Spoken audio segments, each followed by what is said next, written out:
Bismillahirrahmanirrahim. Assalamu students. I hope all of you will be fine.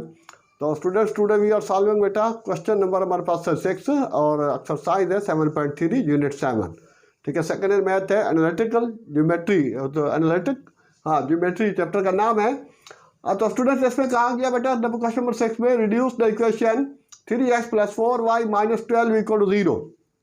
तो जो पिछली book थी उसके अंदर भी ये क्वेश्चन था, लेकिन उसके अंदर क्या कह रहा था, उसके अंदर भी रिड्यूस, लेकिन पार्ट्स उसमें 6-7 थे, इसमें एक ही पार्ट्स दे रखा है। तो ज़रूरी नहीं कि मोस्टली बच्चे जो है ना क्वेश्चन को रट लेते हैं प्रैक्टिस करके कि यही क्वेश्चन है उसका यही आंसर है वो नहीं, बल्कि आपने बेटा उसके कॉन्सेप्ट को देखना है कि स्लोप इंटरसेप्ट फॉर्म कैसे बनानी है, टू इंटरसेप्ट फॉर्म कैसे बननी है और नॉर्मल फॉर्म कैसे बनानी है इसकी। तो इक्वेशन यहाँ चेंज हो सकती है। ठीक है, तो इस वजह से ख्याल करना। तो इसका सोल्यूशन है बेटा गिवन इक्वेशन है, पहले वो लिखी, हाँ बेटा ठीक है, बस आ रहे 4y - 12 = 0। फर्स्ट नंबर पे बेटा हमने करनी है उसको slope intercept form. Slope intercept form जो है वो बेटा है आपके पास इंटरसेप्ट फॉर्म, हाँ वो है y = mx + c। उस फॉर्म में ले जाना है y = mx + c। तो हमें y को सब्जेक्ट बनाना है इस इक्वेशन में से। तो y को सब्जेक्ट बेटा 4y यहाँ रह गया और -3x + 12, ये दोनों साइडें, हम दोनों चीज़ें x वाला टर्म और कांस्टेंट टर्म दोनों हमने इक्वल की उस साइड पे दूसरी तरफ ट्रांसफ़र कर दिया। तो यहाँ बेटा प्लस है तो वहाँ जाके माइनस। अब हमें y को सब्जेक्ट बनाना है तो y से ये डिवाइड कर देंगे थ्रू आउट 4 से। तो -3/4x प्लस 12/4 है तो 12 1 दार 12 3 दार, तो -3/4x प्लस 3। तो ये हमारे पास रिड्यूस जो हो गई वो रिक्वायर्ड फॉर्म बन गई। कौन सी? स्लोप इंटरसेप्ट फॉर्म, जिसको हम कहते हैं y = mx + c। उस फॉर्म में आ गया कि यहाँ पर अगर ऐसी इक्वेशन होगी तो ये उसका स्लोप है और ये उसका c है, y इंटरसेप्ट है। हाँ तो स्टूडेंट्स आपके नंबर 2 पर है two intercept form. 2 point intercept form इसको कहें या 2 पॉइंट इंटरसेप्ट फॉर्म में ले आना है तो वो होती है बेटा x/a + y/b = 1। इक्वल टू में 1 लाना है। तो जो भी चीज़ है यहाँ पर, ठीक है, नंबर 2 पर टू इंटरसेप्ट फॉर्म,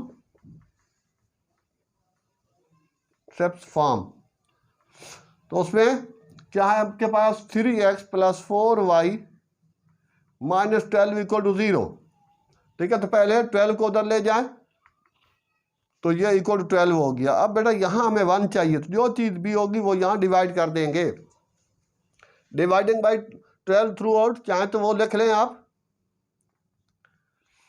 4y/12 और इक्वल टू हो जाएगा बेटा 12/12।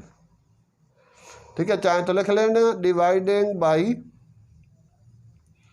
4, ठीक है ना, थ्रो आउट लिख दे तो ज़्यादा बेहतर है, और बोथ साइड लिख दे तो आपकी मर्ज़ी। थ्रो आउट हो गया तो b/s बोथ साइड की ज़रूरत नहीं है। तो 3 1 दार 3 4 दार 4 1 दार 4 3 दार और 12 1 दार। तो ये आ गया बेटा x/4 plus y/3 = 12। Required form आ गई। ठीक है, रिक्वायर्ड टू इंटरसेप्ट फॉर्म, वो मैंने ऊपर ही लिखा तो बार बार यहाँ लिखना ज़रूरी नहीं है। हाँ, तो अब सवाल ये पैदा होता है कि अगर सपोज इससे हट के होता है कोई, सपोज यहाँ बेटा 3/13 हो जाता, 3/10 हो जाता, ये 13 हो जाता, तो यहाँ आपको कुछ नहीं चाहिए, यहाँ खाली x चाहिए। तो 3 यहाँ नीचे लिख सकेंगे, यहाँ से हटा के यहाँ पर लाना होगा तो ये आपके पास a बनेगा। ठीक है ना, x/a + y/b = c। y के साथ कुछ होगा तो वो इसके नीचे लगा देना है, सिंप्लीफाई करना है। जिस तरह ये सिंप्लीफाई तो नहीं हो सकता ना 3/10, तो बेटा यहाँ हमें कोफिशिएंट इसका 1 चाहिए होता है, तो इस वजह से यहाँ 3 है तो इसको 3 को यहाँ लिख सकते हैं 10/3। क्यों? इसको वापस करेंगे तो ये चीज़ आ जाएगी। ठीक है ना, 10x/3। तो ये था टू इंटरसेप्ट फॉर्म। अब एक और चीज़ है, 2 इसके तरीक़ेकार है, लेंथी है बहरहाल पहले वो लेंथी साइड इसमें था हमारे से टेक्स्ट बुक बोर्ड में। अब के उसमें एक शॉर्टकट दिया हुआ है जो पहले भी हम फेडरल बोर्ड में यूज़ करते हैं। तो वो शॉर्टकट क्या है, नॉर्मल फॉर्म या परपेंडिकुलर फॉर्म के लिए वो ये है, हाँ बेटा नंबर 3 पर है नॉर्मल फॉर्म या परपेंडिकुलर। ठीक है, नॉर्मल को परपेंडिकुलर ही कहते हैं। उसमें ये ए हो गया, ये बी हो गया, तो उसके लिए बेटा A square plus B square root equal to क्या हो जाएगा, 3 का स्क्वायर प्लस 4 का स्क्वायर होल रूट कर दें तो ये बेटा 3 प्लस 3 9 हो गया, 16 हो गया, रूट करेंगे तो 25 और इसके बाद स्क्वायर रूट में 5 आ जाएगा। सो रिक्वायर्ड फॉर्म का जो फार्मूला है तो यहाँ पर आ जाएगा हमारे पास 3 upon A square plus B square root X plus 4y और इसके नीचे भी A square plus B square का रूट इक्वल टू 12, इक्वल के उस साइड पे ले जाना 12 को, तो A square plus B square upon 12। तो ये हो जाएगा स्टूडेंट्स हमारे पास 3 अपान ये जो आई है वैल्यू वो लिखनी है x प्लस 4, इसका बेटा आंसर चेक करना, ओके, अपान 5y और इक्वल टू 12 अपान 5। तो यहाँ इक्वल टू 0 लिख दें या ये लिख दें तो ये इसकी जरा शॉर्टकट फॉर्म है, वरना पहले x equal to cos theta ले लेते थे, y equal to sine theta ले लेते थे और फिर उसका स्क्वायरिंग करके k के साथ। ये क्वेश्चन नंबर 6 का लास्ट है 7.3, सही है, इक्वल टू 12 है या -12 equal to 12 upon 5 equal to 0 है। ठीक है, तो ये था बेटा उसका शॉर्टकट फॉर्म है कि पहले वंस अगेन कि जब हमें इंटरसेप्ट स्लोप इंटरसेप्ट फॉर्म है तो वो होता है y equal to mx plus c। तो उसके लिए हमें बेटा जो भी इक्वेशन होगी उसमें से y को सब्जेक्ट बनाना, y को आइसोलेट करना, y को अकेला करना है। टू इंटरसेप्ट फॉर्म में इक्वल के बाद 1 होना चाहिए, वो इक्वल के बाद आपके पास 10 है, 2 रूट है, जो भी है उससे थ्रू वो डिवाइड कर देंगे तो यहाँ 1 आ जाएगा। और इसकी कंडीशन में अभी थोड़ी आगे भी बताई है। नॉर्मल फॉर्म के लिए x का कोफिशिएंट a होता है, y का कोफिशिएंट जो है ये वाला b होता है, तो a square plus B square का रूट ले ले, वो हर एलिमेंट से डिवाइड कर देना। तो शॉर्टकट में ये चीज़ अगेन आपको बता दी, तो ये हो जाएगा आपके पास नॉर्मल फॉर्म परपेंडिकुलर फॉर्म। तो अब हम इसको, हाँ जी अभी है कंडीशन, तो नंबर 7 वाला पे चलते हैं। तो 7 पे स्टूडेंट दे रखा है उसने find the equation of sides. ठीक है, क्वेश्चन थोड़ा सा लेंथी है, बहरहाल तीनों साइडों की बजाय 2 साइडें भी मांग सकता है। नंबर 7, ठीक है, ये इधर लिख रखा था ताकि बार बार रुकना ना पड़े जी। स्टूडेंट अब इसमें है बेटा find the equation of the sides of triangle. तो साइड्स ऑफ ट्राइंगल के अंदर बेटा हम ए बी की निकाल लेते हैं। तो पहले इसको पॉइंट नॉमिनेट कर लेते हैं, late x1 y1 x2 y2 x3 y3। ठीक है, ऊपर लिख लें नीचे लिख लें, लेट मैंने यही लिख दिया, क्यों, x1 y1 x2 y2 और a b c भी मैंने उसको नॉमिनेट किया है, तो वो बार बार लिखने की ज़रूरत नहीं है। तो equation of side a b, equation of side a b, तो ये 2 पॉइंट जब दिए हुए हों तो उस सूरत में है इक्वेशन बेटा हम लास्ट टाइम भी कर चुके हैं। तो y2 माइनस y1 अपान x2 माइनस x1 और x माइनस x1। अब जब हम BC करेंगे तो x1 को y1 को x2 y2 से और 2 को 3 से रिप्लेस कर देंगे। हाँ बेटा y माइनस y1 की वैल्यू 4 है अपान y2, या चाहें तो स्लोप्स आप अलग अलग निकाल लें, उसके बाद भी आप दोबारा यूज़ कर सकते हैं। अच्छा, y2 माइनस y1, y2 हो गया -3 माइनस 4 अपान x2 बेटा 2 माइनस 1 8, इसके ब्रैकेट की ज़रूरत नहीं है, x माइनस x1 माइनस 1 ले बेटा -7 अपान 1, तो y माइनस 4 और x माइनस 1, तो y माइनस 4 इक्वल टू -7 से मल्टीप्लाई करेंगे, -7 प्लस 1, x वाली टर्म को प्लस रखना होता है, कोशिश करें तो ये 7x को इधर ला के प्लस कर दें, प्लस वाई तो पहले भी यहाँ पर है और -11, ठीक है ना, वो 7 इधर आके माइनस हो जाएगा, तो -11 ये इक्वेशन 1 है। ये हो गया equation of side of B C और ए बी। अब है students equation of side of B C, equation of side B C की equation y minus y2 equal to y3 minus y2 upon x3 minus x2 और x minus x2 कर देंगे। ले बेटा y minus y2 हो गया students, minus है तो ये minus minus plus y3, oh sorry y3 लिख बैठा मैं, तो ये y2 है -3 है। हाँ बेटा y3 -2 फिर वही -3 अपान x3, ये आ गया बेटा -1 और -2 into x माइनस x2 तो 2 है, तो y +3। हाँ बेटा -2 + 3 अपान -3, दोनों माइनस से प्लस हो जाएगा माइनस साइन, तो ये हो जाएगा 1 अपान -3, तो x -2 तो y +3, तो ये फ्रैक्शन पूरा माइनस है तो ऊपर ले जाएं, नीचे माइनस हो या ऊपर पूरा फ्रैक्शन माइनस होता है, तो वो मैंने ऊपर लगा दिया।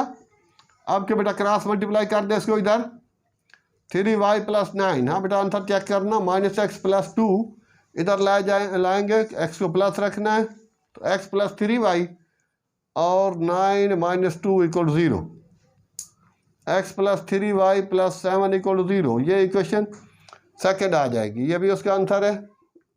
ये इक्वेशन वो आगे पीछे दे सकता है, सपोज ये पहले लिखी हो वो पहले लिखी हो। हाँ इक्वेशन नंबर 7 है, 7.3 का आगे पीछे हो सकती हैं। 7x + y - 11 = 0 है, और ये वाली अभी तीसरी आएगी, अभी तो हाँ 2 सही है ना, बस ठीक है। Now equation of side B C, similarly now equation of side C A, पहले बेटा ए से बी गए, फिर बी से सी गए, अब सी से ए आ रहे हैं, सी ए है, तो सी ए के x2 y2 का काम करेंगे। ये x1 y1, दोबारा उसको चाहे तो चेंज कर लें, x1 y1, ये हो गया बेटा x2 y2, ठीक है। जब ये इन दो को ले रहे हैं तो आसानी हो जाएगी, फार्मूला यही है। वो पहले वाला y1 y, हाँ तो वो भी इस्तेमाल कर सकते थे, लेकिन वो डबल माइंड हो जाएंगे, तो बेहतर है उसको हटा के इनको x1 y1 कर दें तो ज़्यादा आसान रहेगा। और यहाँ बेटा y2 है 4 माइनस माइनस प्लस, ये डायरेक्ट कर रहा हूँ, जिस तरह ये माइनस माइनस प्लस हो रहा है। और इसी तरह x2 है 1 माइनस माइनस प्लस 1 और x माइनस x1 + 1, तो y + 1 6/2 कट मार के 3 हो जाएगा सिंप्लीफाई करने के बाद, तो ये हो जाएगा बेटा 3x + 3, 3 1 3। देखिए भाई ये अब x प्लस है ऑलरेडी, तो ये फिर इसको उधर कर लेते हैं, तो 3x - y + 3 - 1 = 0, ठीक है। ये 1 उधर आके माइनस हुआ, तो +2 = 0। देखिए भाई ये थर्ड आंसर है, हाँ +1 आ रहा है, 3 1 3 6 हो गया, 4 + 2 2 हो गया, 3 1 3x + 3 y + 2, बाकी ठीक है। 3x - y + 2 उसका +1 है, नहीं ये उसकी गलती है, हमने तो चेक कर ही लिया, तो इतना ही आएगा, -1 + 1 2 2 3 6, हाँ बेटा ये हाँ इतना ही आएगा ये। तो ये था क्वेश्चन नंबर 7, ये थोड़ा सा लेंथी था, नहीं बेटा अब आगे बढ़ते हैं, आप भी तो इसको ओके जी students. Now we have question number 8। हाँ बेटा, तो क्वेश्चन नंबर 8 में ये जो पूछा गया कहा गया है वो ये है कि find the equation of the line bisector, ठीक है। लाइन बाइसेक्टर -1 2 एंड 9, 12, ए और बी का नाम भी दे सकता है, पी और क्यू का नाम भी दे सकता है, तो इसके लिए स्टूडेंट्स पहले ये वाली लाइन है, ये वाला इसका परपेंडिकुलर बाइसेक्टर आ रहा है। बाइसेक्ट होता है टू इक्वल पार्ट्स करना, तो इसका मिड पॉइंट निकाल लेंगे तो that will be point of the bisector. Let O या C X Y be the point of bisector line A B, bisector of line A B L1 वो निकालेंगे तो वो बेटा C हो गया, वो मिड पॉइंट है। तो x1 प्लस x2 अपान 2 कॉमा y1 प्लस y2 अपान 2, तो यहां पर आ गए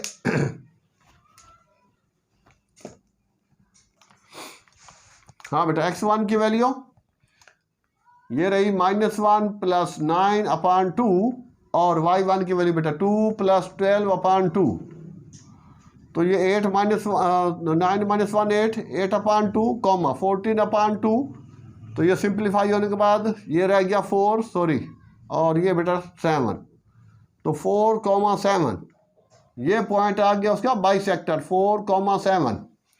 तो जब भी इक्वेशन ऑफ लाइन बेटा हमें ये जो L2 है ना इसकी लाइन चाहिए, find the equation of the line which is the passing through the point of वो बाइसेक्टर ऑफ, बाइसेक्टर के लिए पॉइंट निकाल लिया मिड पॉइंट से। और अब इस पॉइंट जब भी किसी लाइन की अपना इक्वेशन चाहिए होती है तो उसमें 2 पॉइंट्स हो तो भी ठीक है, या फिर कम से कम एक स्लोप एक पॉइंट होना चाहिए, तो हम इजीली निकाल सकते हैं, या फिर स्लोप और वाई इंटरसेप्ट होना चाहिए। तो अब क्या इसकी पॉइंट तो आ गया जो कि हमारे पास अब x1 y1 का काम करेगा, और अब स्लोप ऑफ L1 निकाले, ये आ गया सी एक्स कॉमा वाई।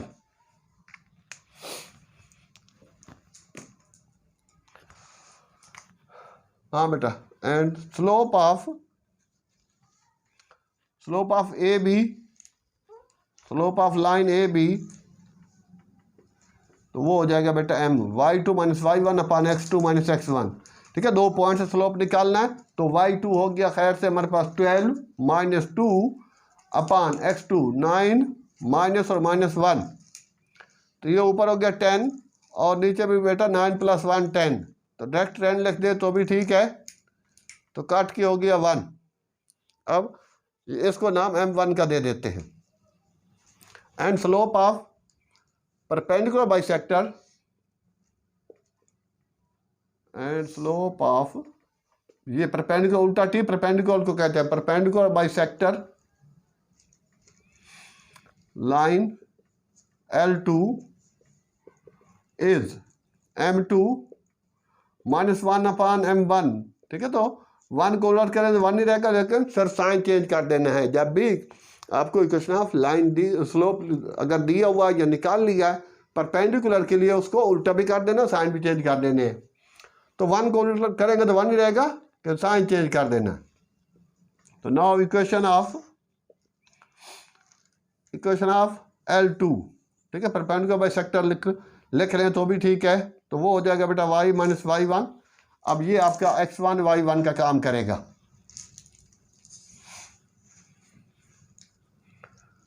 और इक्वल टू M2 और x माइनस x1।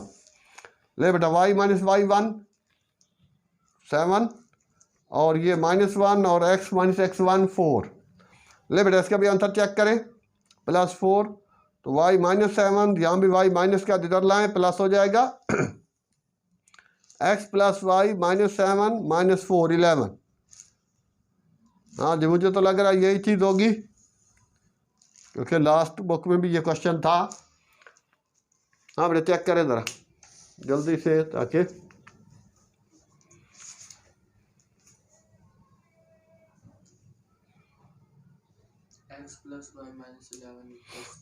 ओके ठीक हो गया बेटा, ये तो क्वेश्चन सही आ गया, आंसर भी सही है इसका भी जी। तो अब क्वेश्चन नंबर 9 पे चलते हैं। उसमें बेटा the x intercept is the reciprocal of its y intercept. तो एक्स इंटरसेप्ट वाई इंटरसेप्ट जब दोनों चीजें हो तो वो एक्स इंटरसेप्ट ए होता है, वाई इंटरसेप्ट उसका बी होता है। तो ये बेटा गिवन कंडीशन हो गई। लेट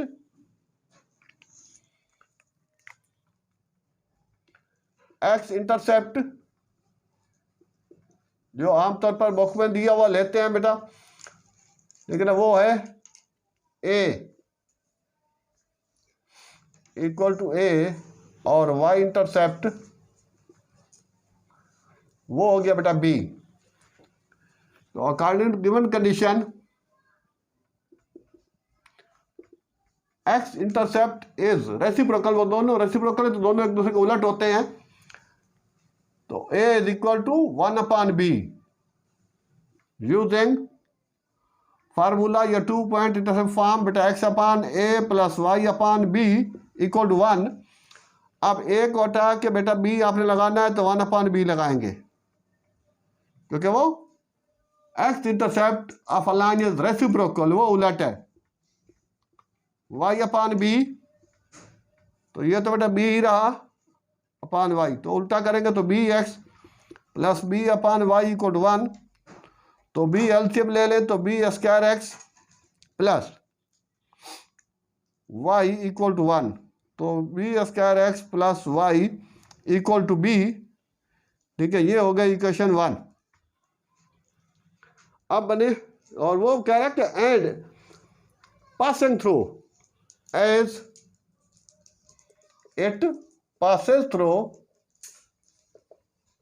थ्रू पास हो रहा हो, तो जब भी कोई पॉइंट किसी लाइन से तो वो x और y की जगह रख दिया जाता है। ये x है, ये y है, इसके अंदर देयरफॉर बेटा अब x की जगह 2 रखना है, तो 2 का स्क्वायर प्लस y की जगह -1 इक्वल टू b। तो 4b² -1 -b इक्वल 0। तो 4b² -b और -1 सीधा कर देते हैं, तो ये रह दिया, ये आ गया।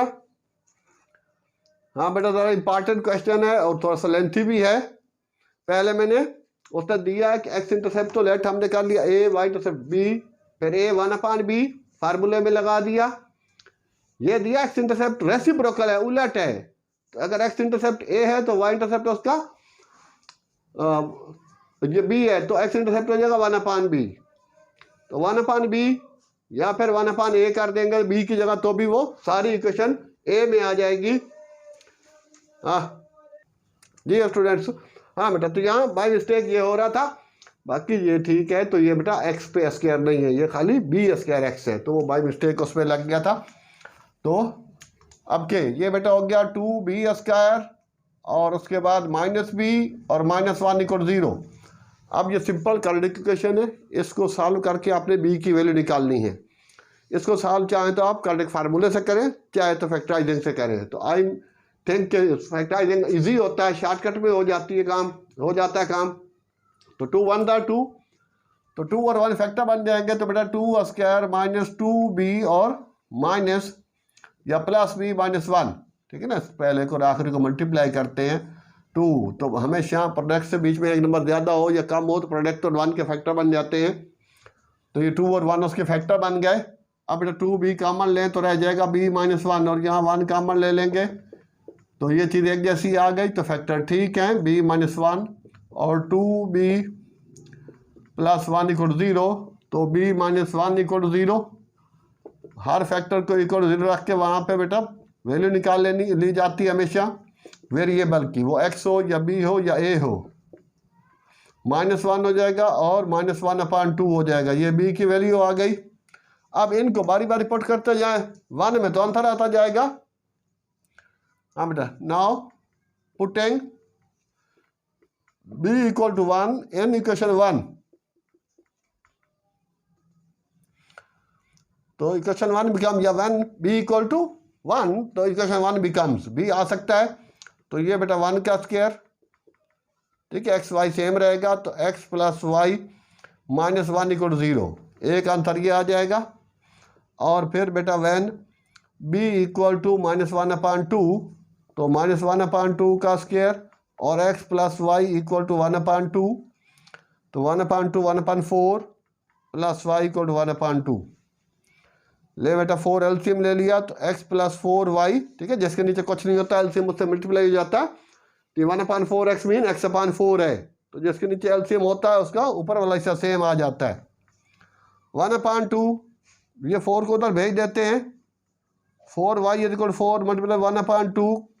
हाँ बेटा आंसर चेक कर ले इसके भी, 4y - 2 = 0। एक दूसरा आंसर है उसका ये आ गया।